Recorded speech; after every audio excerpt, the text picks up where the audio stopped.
What's going on, guys? Coach Gaglione here. This is another edition of the Powerlifting for the People podcast. I'm your host, Coach Gags, and we got none other but Delco Jesus, Joe Jackson on the line. How you doing? Good. How are you? Awesome. So thanks for having her coming on the show today. So for those that aren't aware of who you are, just a quick intro of what you got going on right now.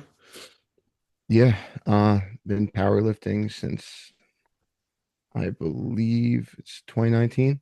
Um, Started out in York. Got into it just because someone told me to. Someone was like, "Hey, you're strong. Try out powerlifting." And bombed out my first meet, but still fell in love and still chasing the thing. Yeah. So just with the bomb out specifically,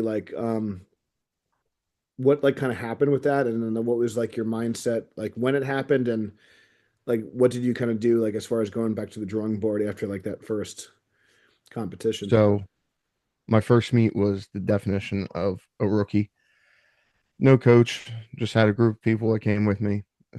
Honestly, no one had any idea conversions or anything like that.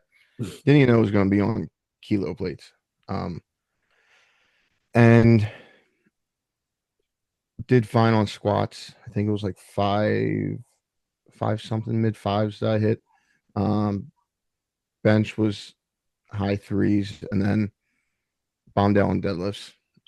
I wore squat shoes for deadlifts, and I didn't have deadlift socks. I had stance socks, which, if you're not familiar, they're like thick, like snowboarding socks.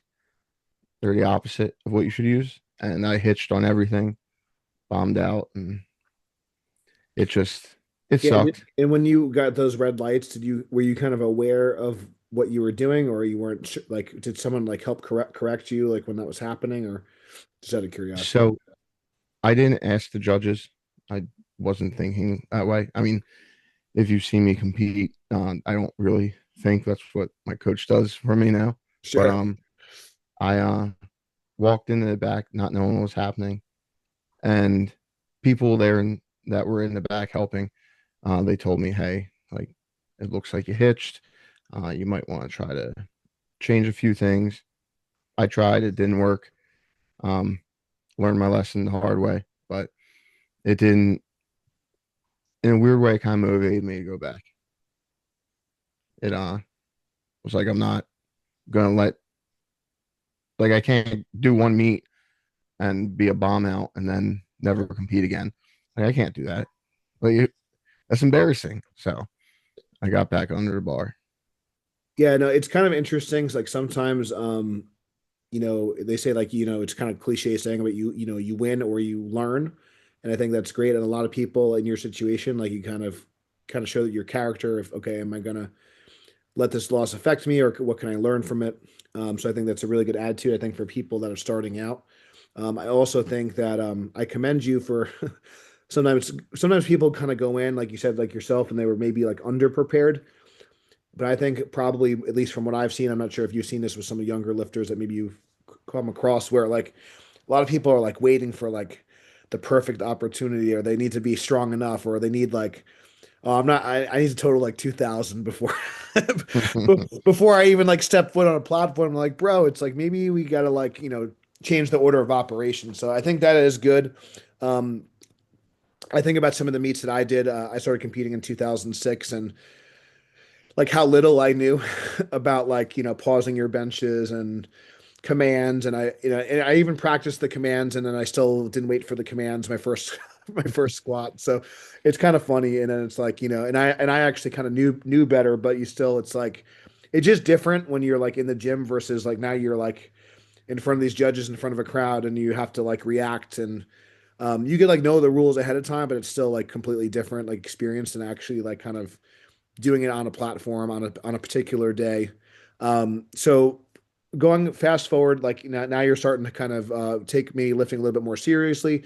Sometimes, having a little bit of a chip on your shoulder can be motivating. You kind of maybe want to, whether it's proving someone wrong or maybe just proving to yourself that, that wasn't like your best effort.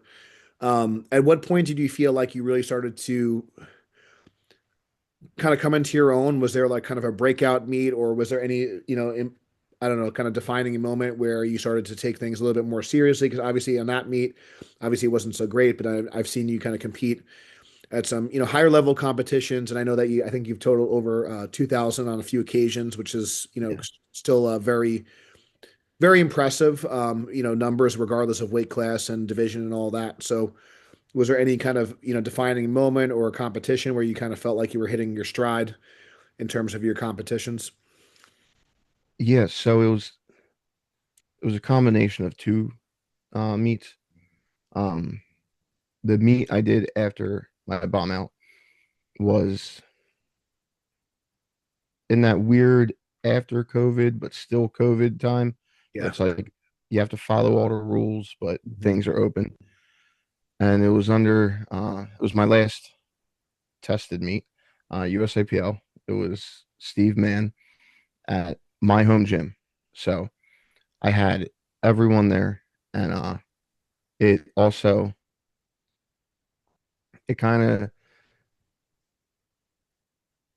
it showed me that I had a good support group Mhm. for what I was pursuing, because I didn't bomb out that meet, of course, but I put on a performance and it was different from my first meet. It was kind of like the beginning of like the intensity that I have now on the platform. And it scratched that itch even more to be like, hey, you can do something. I squatted 584 that meet, and I benched, I want to say 414. And I I did get injured that meet. I got a stress fracture in my clavicle on bench. And So once I realized what I had, once I got checked out, yeah. it was kind of like a, well, shit. Do we quit, or do we keep going and try to work through this? Did you feel it? Did you feel it when it happened, or did you kind of? Yeah, yeah, I felt it right away, and I'm stubborn. I didn't really think I hurt anything. I was like, oh, I still got the lift. I hit my second attempt, and what happened was the way they had the platform set up, the lights were right in my eyes. Mm, I'm very like even with my grip, and my right arm was too far in, might have been too far out. I just know it was different from my left, and it caused it to like just crack right at the collarbone yeah. area. Um, and I went back, and my coach was like, "Let's never move that slow. Are you okay?" I was like, "Yeah, my grip's off. Go up. We got it." I did from the adrenaline, but the next day, Yeah. next 2 weeks, really, it was tough. But knowing that I was able to like complete the meet even with hurting something so serious, it kind of was like, okay, well, if we can have a good prep, we can have a good meet where nothing gets injured, where nothing in your life happens, you might be able to do something. Um, After that, I did switch to the untested side, joined the dark side, and it was power build. I competed at their first SummerSlam in KOP, and before that was in July. In April of that year, my mom passed, and that's when it really like I started using the platform to let out emotions, and every third attempt moved like an empty bar, and I was able to go USPA North Americans, and still being new, I was like, oh, I'm qualified for North Americans. This is huge to me. That was a big deal, and that just set in stone that I'm I'm taking this as far as I can. So those were two big ones that kind of set the tone for what came later with the American Pro and the Ghost and ABS. Yeah. So I guess did your training kind of shift at any point? I know, like, in terms of like, when you kind of started getting with your coach now, any kind of programming decisions? Like, was there any? I guess when was there like kind of I guess it made a shift in like how you approached your training, and was there anything like major changes just to how you went about like your preps and just your workouts week to week? We we kept most things the same. So my coach now is Greeno, Michael Greeno, but this was my first meet with him. I had a coach by the name of John Goldstein. He's local to me, and I was really in that whole mindset of you gotta have a coach that's close. That's just how I was at the time. I was like, there's no way I can have a coach that can't be here on meet day or anything like that. Um, Now I don't even do meets in my hometown, so it doesn't really matter. But my old coach, what we would do, we would really hound volume as soon as the meet was done. We would really build that like endurance strength and just we would do like a little taper halfway through before we started whatever prep we had. Because I always plan my meets out. I'm have the next year booked right away. It's like if I'm done a meet that night, I'm looking for the next one. So And we were always able to set the tone and the game plan I within think the week. I think it's good. I think it's good to have like a long-term planning approach. And then how often are you competing like on a yearly basis, would you say, like at the moment? Two a year. Um, that's the what I like to do. So you have time to like build and Yeah, and it gives me a little time to take that needed break if I have to. Um, Last year I only did one meet, but that's because of injury, and then this year is only one because I was coming back. So yes, then kind of shifting into your training now, like I guess, whether it be like off season or when you kind of get into the meet, like what are some, I guess, as you get into like bigger guys, more absolute weights, what is like a typical like week of training look like for you now as far as like how often you're doing each lift, how hard you're kind of going, any kind of like accessory work that you've been yeah, found so helpful right now? in the beginning we definitely did more throughout the week. Like I would squat twice a week. I used to deadlift once and then I would do some type of variation and we bench three. Now I'm squatting once a week, deadlifting once a week, and benching twice a week. With the bench at the end of the week being a variation. Um, it's partly because of the workload. Um, it's just a lot of weight. My body can't take that twice a week like it used to. I'm only 5'8". I'm a short king, so I can't be like Frank Allen or Fernando or Justin Zottel loading 700 pounds, 800 pounds twice a week on my back. It takes too much out of me. So we just make sure that squat session counts and it's beginning of the week. Sundays, I never train. I go to church. So after church, I'm usually just relaxing. So it's my full recovery day. That way, once Monday comes, I can go in and squat what I have to, whatever's on the program, whatever Greeno sets. And do you have people that are kind of like that are either training partners or at the gym with you? Do you usually kind of do your own thing, or in terms of like the environment that you're in now, like what does that look like? So I lift out of Iron Sport in Glen Olden. Uh, I mean, you've been since '06, so I know you know about Iron Sport. I've been there on a few occasions. I have never Yeah, lifted the wheels though. I know. That's on the bucket list. It is on That's the on the bucket. bucket list. Um, there's a community there, as in the same time. But I don't have any lifting partners. I don't Yeah. lift with anyone specific. If all the racks are taken, I'll work in with someone. But I'm very in my head, especially on the heavy days, that lifting with someone, as much as I would enjoy splitting the load of loading the bar and taking the weights off, I can't really I can't lift with people if it's a intense day. So I kind of just stick to myself. But I'll have fun. I'll have banter with everyone in the gym and talk. Usually in prep. So for the prep for the Rumble 2 Grand Prix,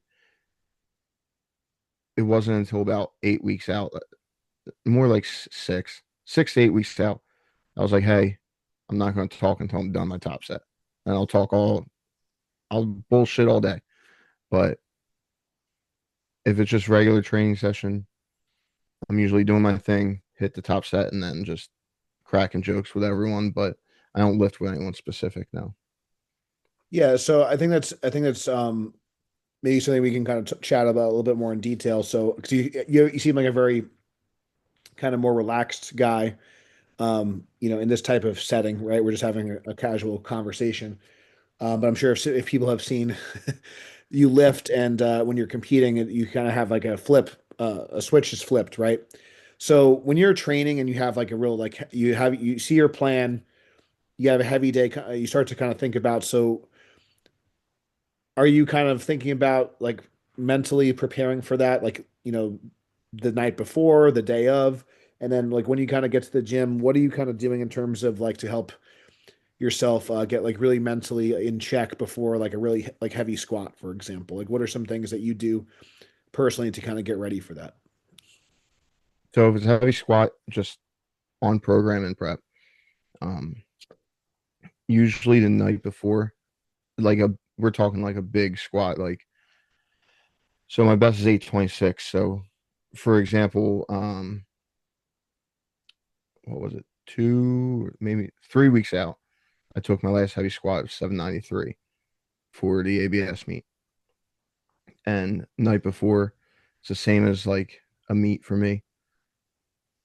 Not getting a lot of sleep. I get a little paranoid, panic. Shit, this I haven't touched this in a long time.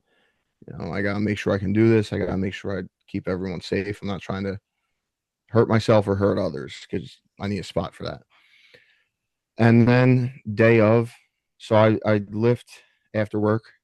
I have a 9 to 5, and hopefully no one from work watches this, but that lasts like 3 hours of work. I'm just thinking about anything to get me into that like rage state of I have to I have to do this. If I don't do this, I'm a failure. I'm Everything's shot. There's nothing worth it. I get really and some people won't think it's good, but I'm not some people. I get very fight or flight as in it has to happen. There's no existing without this happening. And once I'm in the gym, I just I think about my form, at least for the bar and up to 2 plates. And then after that, I just put on rotating playlist of about 6 songs that I've been listening to since basically American Pro 1. And I just black out and get into the zone and pace. I don't sit down. I pace the gym. I talk to myself like a lunatic. I tell myself, so for the 793, the whole time before I was taking it, or the warm up before, like the last 2 warm ups, I was saying to myself, hey, you're on a platform in 3 weeks. You talk shit. You have to do this. You have to beat Zeus. You have to hit this squat because he has a better deadlift than you and bench. If you do not do this, there's no point in fucking going. If you can't do this last heavy squat, you're not going to do more. So fucking prove that you want it. And luckily, every time in the gym, I prove that I want it. Sometimes on the platform doesn't happen, but different story. Yeah, I think that sometimes maybe some of the younger lifters they can get really maybe in tune with I need my form to be a certain way, or they're really fixated on maybe stuff that's maybe less important. But I do think that, and I've kind of found this too, like being like someone that's the squat's always been like the biggest percentage of my total personally. Part of that is being an equipped lifter, but even raw like with raw lifting, my best I never really did too much raw lifting, but my best like raw squat was like 705 in sleeves. Um, and Humble brag. Humble brag. yeah, just a humble brag. So but like I've done, like a 900 pound squat in competition, and my best deadlift was 700 pounds. So I've always been a better squatter, and I know like for me, I think there's something about like having that like immense amount of weight on your back where it's like you got to find a way to freaking stand up with this thing, or else it's gonna crush you. So I can definitely relate, and I think a lot of people don't appreciate the mental preparation and maybe like the psych up. And everyone's a little bit different if they get more aggressive or if they're more like internally fired up. But I know like for me, like I'll start to get like tunnel vision and not really kind of pay attention to what's around you or who's around you. And yeah, to your point, it's like, yeah, it's like I can't chit chat right now. So I get a little bit more antisocial. And then at what point, like, would you say, like you said, after your top set, you kind of maybe start to kind of come back down a little bit, or what happens after you hit that big lift, and like what does like the rest of like that session look like? So initially, as soon as it's done, especially a heavy squat, like we'll just for the sake of it, we'll say like 90% max. Um, a lot of heavy breathing after. And the first thing I do is watch the video and I check my form because, like your point, how most lifters hyper focus on form nowadays, like newer lifters, it is important. Obviously, you have to have proper form, better technique. It's going to give you more kilos on the bar. Strength only gets you so far, but your back downs, your secondary days, your warm ups, that's where you should be paying attention and honing that. And once you get under the bar for those heavy lifts, your body should just be able to do it. Um, so while I don't think about form going into the heavy lift, afterwards, I am watching to see what I might have done wrong.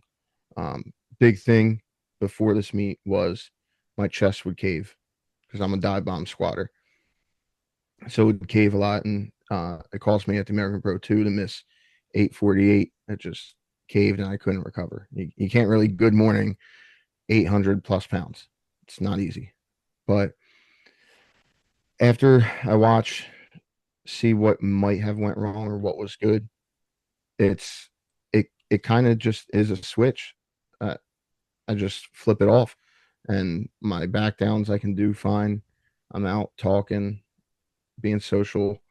I still listen to like the same playlist for the back downs and for the accessories, but once that top set is done, the aggression is just turned off. Yeah, I think there's a lot. So get basically what I was kind of getting at for the listeners, and I think that there's a time, like you said, where you're going to fixate on your form, make those corrections and stuff. And I think also certainly the video review, like after the fact, is a great opportunity for you to learn and improve. But yeah, when you have like something like an 800-pound squat, like you kind of mentioned, you can't be kind of thinking about. You can't really be thinking. You have to you have to trust yourself. You have to focus on your setup, get in the right headspace, and then you just got to push, and you just got to push as hard as you can. And if you can't, if you're thinking too much, um, it's gonna slow you down, and it's gonna potentially decrease your force output. So I think that's a really good kind of takeaway for the listeners as you get approach those heavier singles. And I do think you know there's a lot to be said with learning to really kind of hone in for that top set and kind of give it everything you got. So outside of like the main lifts, in terms of whether you kind of mentioned that you have like a secondary day where you do a bench variation, you also mentioned you do some accessory work over the last several years. Has there been any kind of particular movements that you felt have been ultra beneficial, whether it be like raising up your total or potentially just kind of keeping you healthy and more resilient, in your preps? Yeah. Well, so squats, I'm lucky. It's as long as I do the main, leg extension, leg curl, hack squat, or leg press, I can still make progress. I I do usually push the leg extension very heavy for just bigger quads. I At first it was just a glamour thing. I want to have big quads, but it really pays off in the long run, for my squat at least. And then bench, the things that helped my bench the most was definitely I was doing JM presses for a little bit on the Smith machine Yeah. So and can you, dips. so for people that again, this will be a video and audio. So can you explain to the listeners like how you execute that? Because that's one where a lot of people have different variations or executions of it. So how do you personally like to think about like when you're doing a jam press? Like how do you execute it? So I use the Smith machine basically when I'm lining up. I get it to where it almost is like I'm doing a skull crusher, but it comes down to the neck, and I'm kind of putting my elbows out more to then flare out and just get that full range of motion. It's what was working best for me because my And, biggest thing is once I hit that stick point where my elbows do flare, I can't I can't and extend. how wide do you usually go on it? Like a little closer or similar to your bench grip or Closer for sure. a little bit It's closer? a closer grip. I haven't done them since tearing the bicep. Same with dips, just because it's we're trying to take our time. Sure, sure. Cool. No, I think it's one of those movements that it's like people either like love it or they can't figure it out, or it's one of those. I think I do think that like if you do have access to a Smith machine, it's a little bit easier to maintain that straight bar path because I think that's a lot of times people like they don't know where to go or Yeah. they kind of do this rolling thing instead of just extending through. So I think that if the listeners if you ever have trouble with a jam press, I think trying it on a Smith machine can be definitely a good. And I know you said you kind of come a little bit more to a certain point. Like, how do you know like how far to go down? Is there like a certain? Do you touch a certain area? Do you kind of wait till your forearm touches your bicep? Like, what's your kind of Yeah, start? once my forearm touches the bicep, that's when I'm like, okay, it's time to press up. Cool. And anything for that's been helpful for improving your deadlift or building up any weaknesses in like in your posterior chain. What helps deadlifts is not being so heavy. It's Yeah. So is there like a weight range that you kind of feel? Because I think that's something where I think a lot of times I've kind of dealt with this as well. I've been as heavy as 340 pounds. I felt like around 285, 290 yeah, was my like sweet spot for me personally. And we're a similar height. So, yeah, but yeah. So tell us about that a little bit. yeah. 285 to 290 is my sweet spot for deadlifts. It's just easier to one get essentially under the bar, get my knees past my arms to just make sure my chest is up. Um, Now, like when I am heavier, I have dropped weight, but when I started prepping for this meet again, one, being careful with deadlifts with torn bicep, well, healed bicep. Yeah. It was hard for me not to have my chest round from how heavy I got. I was pushing 340 after the injury before starting prep. And we just really focused on staying upright position. And we did back extension. That helped a lot. Did you do those Some on like a 45-degree bench or like a GHR or like where did you GHR. GHR back extension? Yeah. And sometimes we would do with plates where I'd pick them off the floor, but it really most of the time it was no weights and just working on the squeeze because it was hard. One with putting all that tension on bicep, and two, I also had SI issues this prep. Yeah. It wasn't I forget the exact date, but it wasn't basically until middle of the year that I could start squatting over six to get ready for this meet. And any after doing squats or deadlifts, anything on my back or any pressure on it was too much. So a lot of it was just body weight. Um, Deadlifts, we have started doing Dimmel deadlifts to assist with lockout. And Sure. Can you with explain to the listeners like the execution of that?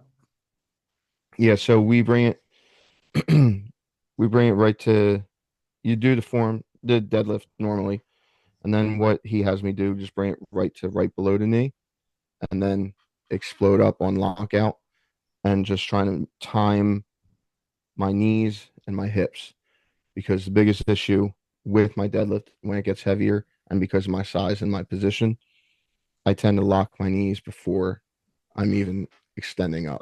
Lock your knees early. So when you do your demos, do you? I know traditionally, at least the way I remembered learning it and stuff, it was like a higher rep protocol. Like what kind of rep range are you kind of doing with those? Right now it's 4 by 15. So like yeah, that's pretty like typical. I've kind of heard yeah, like in like that 15 to 20 range, and you're kind of Yeah. pulsing through. And what kind of like weights are you kind of doing that relative to your like your deadlift max? Just two reds right now. Like Because we're 260. still just fresh off of the meet.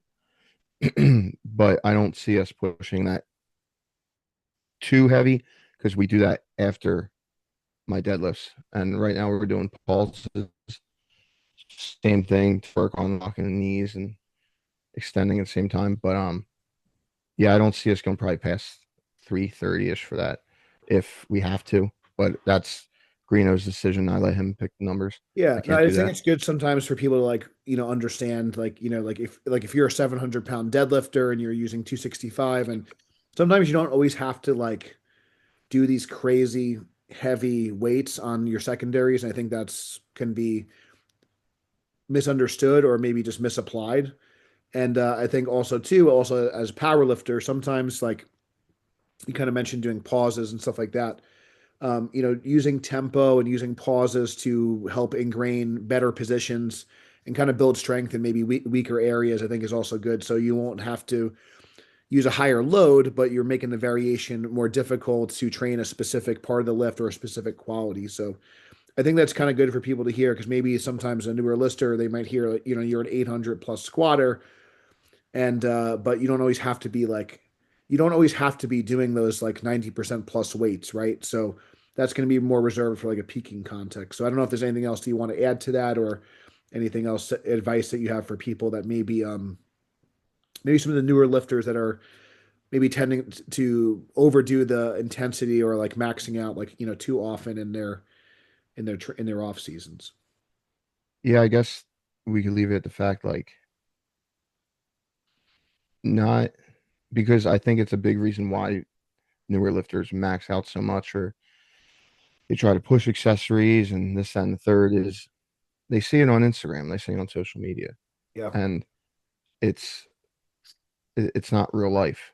You know, if you want to get better at something, you have to get the technique, you have to get the proper form, you have to really find your weaknesses and work on them, opposed to, oh, if I just go heavy every week, eventually I'll get stronger. Yeah, you might get a little stronger, but if you actually take the time to dial it back and think, well, if my issue is lockout, maybe I should start pushing more volume on my triceps. It might help you in the long run, opposed to, oh, I just have to go heavy and do half reps of tricep extension. That's not going to get you anywhere if you're trying to get bigger triceps and stronger triceps for bench. for sure. So going into, I wanted to kind of talk about some of your competitions, whether if you wanted to, chat about your experience with American Pro or the ABS meet, going from starting to be more of a local level lifter to having a presence at some of these bigger shows. The American Pro has been, pretty prominent the last few years. And then most recently, I know you just competed. Was this your second ABS event? Yeah. Second ABS event. So, and I see like more and more American lifters are kind of getting involved with that. So, I've been personally interested in this. I think they're calling it the East Coast Clash or something like that. The Virginia Beach the Virginia Beach meet next year because that's pretty close to home for me, being a Delaware resident now. Um, so, anything that you want to kind of like add in terms of some of the things that you've been, I guess, enjoying in terms of doing some of these national level competitions, and what do you think has been helpful? I guess what do you think is going to be necessary to, I guess, to kind of push maybe powerlifting forward with some of the stuff that you've been kind of seeing with, like ABS and some of the promotional stuff that they're doing? So, American Pro, the Ghost, and the two ABS meets, the Rumble and then the Rumble Grand Prix, they it's completely different from any local meet.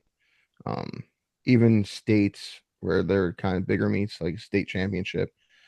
Um, I can't really speak for nationals. I've never competed at nationals. I just have spotted at one, but the I it's not what powerlifting should be about, but that glamour and just the platform, the size of it, the size of the whole thing, it gives you that extra like this is my movie type of feeling, you know? And for a lot of people, that can break you, but for also a good amount of people that can kind of light that fire to be even better. Um, I loved what Anna and Micah did for the first two American pros. They were great meets. They, especially the first one was, I mean, maybe just because it was the first one, but it was a phenomenal event. And the Rumble one, it kind of is. They treated us great. They Jay and ABS, um, they had all these like this little care package thing for us when we came. They did like a red carpet for us to walk in when we got to the venue. It was really cool. But that one I was sick for, so I kind of wasn't all there. I couldn't really enjoy the moment.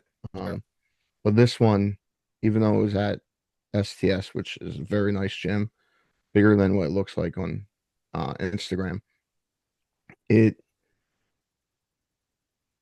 I guess I would have to say it's the crowds that come because they know they're not going to a local meet, and they Yeah. kind of just make it that much better because they all know what's going on. They know how much you're putting on your back. They know they might not know the exact conversion of the kilos, but if they see 7, 8 reds, they're like, okay, this isn't little weight.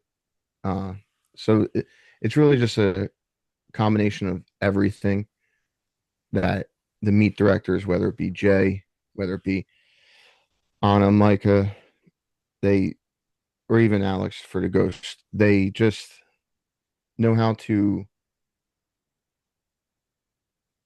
they know how to make it seem like a spectacle, which in return can make the athlete feel like shit. I'm actually doing something. I'm not just competing at a local gym doing a meet where I'm going to be here for 9 hours and get a medal. Yeah, I think having that like kind of kind of touching the peak of the mountain, so to speak, and kind of once you're kind of there, it's like you kind of can savor in that moment and kind of soak it in. I think that's so important. And then, you can just be really present.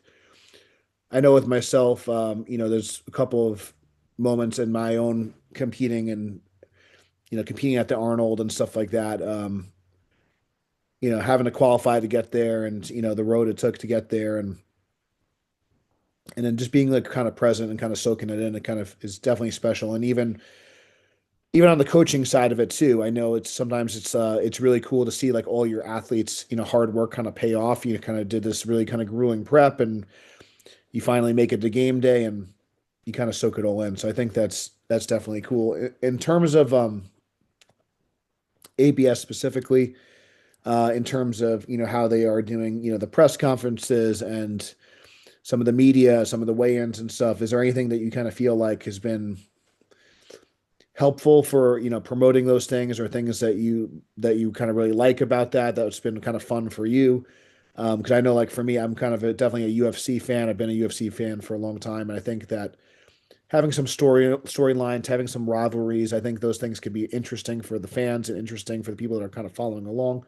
So anything that you've kind of enjoyed, in terms of like the promotional side of things. Yes. So, and it can touch on the whole what meets might need to reach that next level for sport. I I think it should only be about battles because especially for us in untested powerlifting, if John Hack's doing it, he's collecting the check. Sure. So it shouldn't be about who wins overall. And half of the time, trying to explain to someone that isn't a fan what a dots Yeah, is it's hard it's to. impossible. It's like you're talking another language. And we're power lifters. We're not good with math unless it's in 45 and 55 increments. So we don't know. Sure. Um, so I think the whole thing that ABS is doing with not just posting their hype videos of this weight class battle or this battle between these two lifters, but how they do the press conferences. They want you to talk shit to each other. They want it to seem more like an entertainment than just a sport is what I do think is a step in the right direction for what powerlifting needs. I, the, when you originally said um, my thoughts on what could get powerlifting to grow and everything, I am definitely the 1%. I think the only way it grows is if we dive full into sports entertainment. We, especially like the tested and IPF, they they want it to be a sport. They want it to be respected as a sport. It should be respected, but watching 8 hours of powerlifting is boring. Um, Especially if there's nothing behind it that you can get involved with. You know, a lot of these meets that don't do weight class battles, they don't promote the lifters, they don't even have conversion charts for like the crowd. Yeah, You just expect people to show up and be like, yeah, those are heavy weights. We'll go to LA Fitness and watch some idiot squat 500 pounds and be like, yeah, that's just as cool. right. Um, I think it really has to be leaned into the and respectful in a way, but the shit talk. Like you have to. Everyone in powerlifting wants to be the best. If you want to be the best, talk about how you want to be the best. If you eat your words, you eat your words. That's life. You know, you're not always going to get what you want, but you should be adamant about what you want and make it known. So it's that line where we have to lean on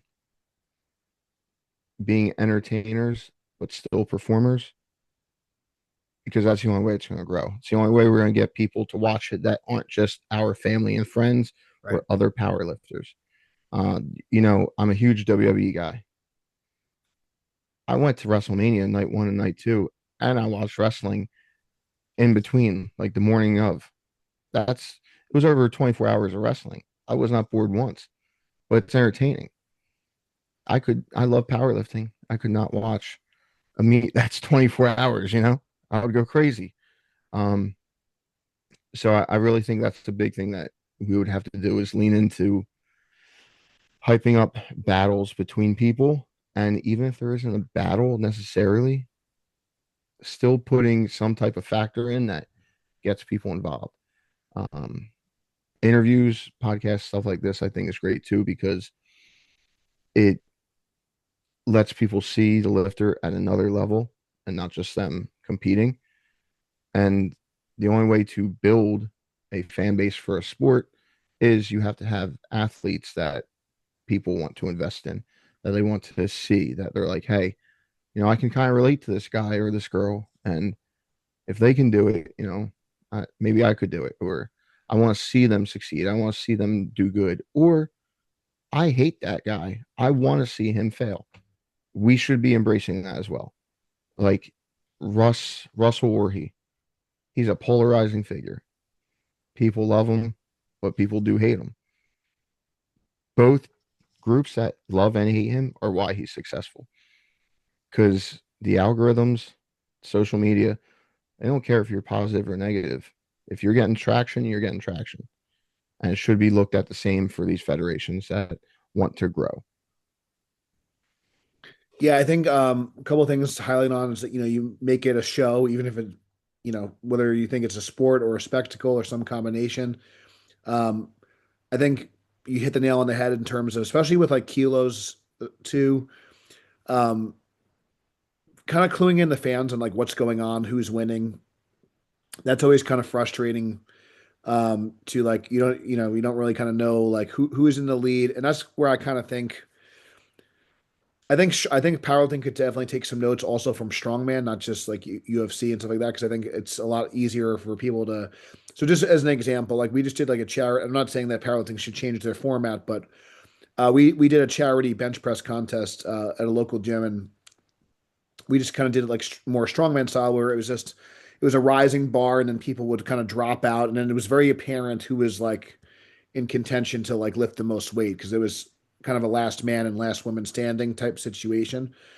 So things like that, where it's if you know if the announcers can kind of get the crowd involved, and to your point too, if you kind of know if there's a personal backstory or personal rivalry between two lifters, I think that definitely makes things more interesting. So I think it's good to kind of have these open conversations and like I said, just kind of make it more interesting. And yeah, no one wants to kind of be sitting there for hours on end, and there's a lot of downtime. So I think if the commentators or the announcers can kind of clue in the lifters, the clue in the crowd on what's going on, and make it interesting in some way. Like I say, if there's a battle going on and things like that, and that's where I would also personally love to see like more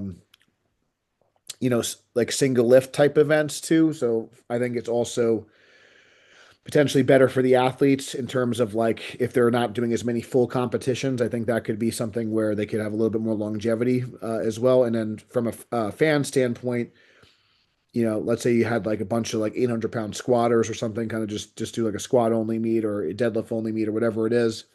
Um, it's gonna move. It's gonna move a lot faster too.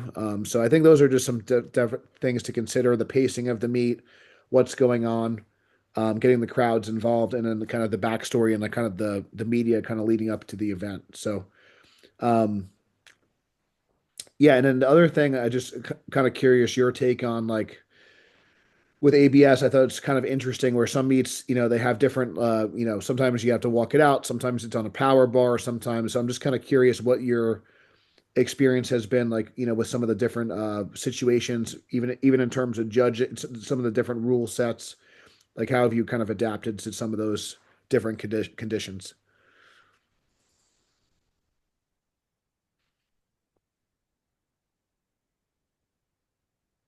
It looks like your audio cut out for a second. I don't know if your mic lost battery.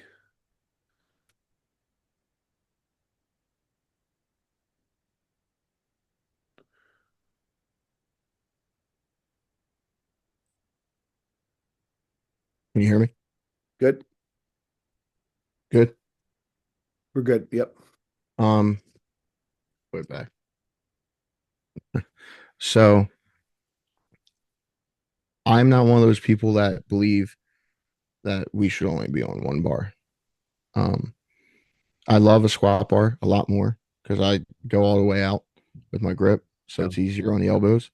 But again, to touch on, if we're going to be taken seriously as athletes, we should not be afraid of change or, adjusting Different how conditions. we train. Yeah. Um, the a big example, the Kabuki deadlift bar. People complained about it. People bitched and moaned, oh, it adds so much to your lift, this, that, and the third. One, it only does if you take the time to practice on it. The whip is completely different. Two, it's only going to affect people that actually are pulling enough to make that whip serious. Yeah. Um, but I don't, if you look at any other sport, they've progressed where technology has gotten better. Yeah. I don't think the Kabuki deadlift bar was a bad thing. I think it was a good thing for the sport because we have to really take in consideration what is the limit, you know? How much can someone deadlift raw? How much can someone squat or bench raw? It it's going to hit a point eventually where we're going to just either have to improve technology for equipment, whether that be knee sleeves, belts, or the barbells themselves. Because I don't, do we think a 1,300-pound squat raw is going to happen? It seems impossible. Do we think a 900-pound bench raw is going to happen? Seems impossible. Same with like a 1,200 or 1,300-pound deadlift. But with a kabuki bar, it made it seem a little more possible. Um, and I think we're going to need that because eventually, it's going to get, I hate to say it's going to get boring seeing a 12-person meet and eight of them are pulling 1,200 pounds or 1,000 pounds. It seems like it wouldn't get boring, but long term, if it's the same thing year after year, people are going to get tired of it. So you have to figure out how to make the sport better and continue to grow, and not just for how the meet looks and how we produce the meat and if we do entertainment style, but also with the equipment. Track shoes are not the same. Football helmets and their, you know, equipment has all changed. Baseball bats have changed, helmets, the shin pads, everything. So there's no reason we shouldn't either. But again, to flip it on the other side, people that did so well in the Kabuki bar and now they're afraid to touch a Texas deadlift bar or don't want to do a power bar. I think that's just as bad because if you want to be, if you're considered one of the elite or one of the 1% or 1%, you've already used that bar before. You have more knowledge than some random kid walking in a gym. So you know how to adjust your stance and form for that bar. Yeah, you're not going to pull the same as you would on Kabuki, but you should be up for the challenge. If you want to be taken seriously, to me, you should take any challenge, whether that's squat bar, power bar, mono, walkout, wraps, sleeves, hell, even you guys like geared lifting, multiply, single ply. Like it's, you shouldn't be afraid to change your competition and you should just lean into any opportunity you have if it's something that you want to pursue, in my mind. Yeah, a couple of things I want to touch on, and I agree with you. I think yeah, the advancement of technology I think should be considered, and we see that in every other sport. So why wouldn't powerlifting, fall into that category? But also on the flip side, like you said, I think sometimes a couple of things like with the power bar specifically, I think it is kind of nice sometimes to see like can we have a little bit more of an apples to apples comparison with some like the people in the IPF, for example, the tested side. Um, but one of my things that I'm always concerned with is safety of the athletes. So, we saw Kyle Curvey had that, kind of quad injury, and there Yeah. was really no, with the combo racks, there's really no like way to there's no kind of fail safe there if the spotters can't get it and stuff. Luckily, no one was injured, which, thank God. Um, kind of mentioned, squatting on a power bar. One of the things I talked about with your coach, Greeno, there's a certain point, and I'm sure you probably felt it when you're squatting north of 800 pounds, where you're dealing with more than just the weight. You're dealing with the vibration, and I'm not sure like what the long term effects are. If that's something you're going to be doing all the time. So I think doing a one-off power bar meet or something like that as a challenge, I think just for the sake of competition, is fine. But I think it's also important to consider the safety of the athlete. And as the absolute poundage gets bigger and bigger, the equipment, it might not be able to handle it. So that's something to consider. And while we're kind of talking about safety, I did want to also talk about the Delco spotting crew and how that came about, why you started it, and so tell us about that. Yeah. So my old coach, he did a unsanctioned meet at this gym in Philly called Warhorse Barbell. And after that, the gym owner became a ref for USAPL. And, you know, I handled my coach at that meet, but met the owner. We got along. His name was Chris. And he hits me up and says, hey, like, we're going to do this meet called Raging Romantics. And there's some big people there. I know you're strong. Would you mind spotting? So said yeah. And uh went to meet. It was a long meet. It was just me. I didn't have a crew at the time. And someone missed a squat and they had um the hooks in Was because that they had a wide grip. And we guided them in and it's no fault of spotters. They were trying to get us in and get him out from under the bar. But my hand got smashed between 500 pounds and the rack. yeah. And it was bruised for weeks. It was swollen really bad. And the gym owner felt horrible. But he's like, hey, like, you guys did good. If you ever want to spot again, like, and if you want to bring people, we can do that. So I just got some people that I knew. And then next thing you know, we're pretty fast at it. We're pretty efficient. We're not making any misloads. We're catching squats. And he just kept asking us to come back. And then eventually because we spot, I'm going to say at minimum, like 4 meets a year. Last year we did, I think it was like, I want to say 8 or 9 with just that USAPL at Warhorse. And that includes states for USAPL and PA.